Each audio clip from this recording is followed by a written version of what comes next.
Want to experience classic Pokémon like never before, right on your Android phone? Let's get Gen2Recomp set up. First, open your browser and search for Gen2Recomp.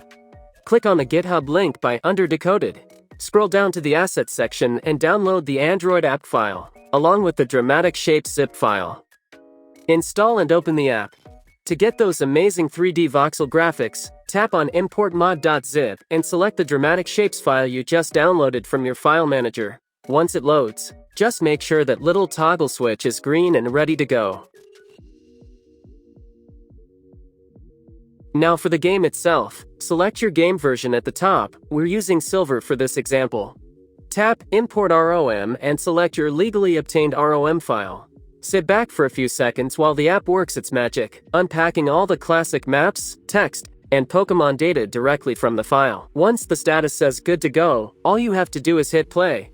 You've got customizable touch controls, original gameplay, and a beautiful new 3D world to explore. Time to catch 'em all.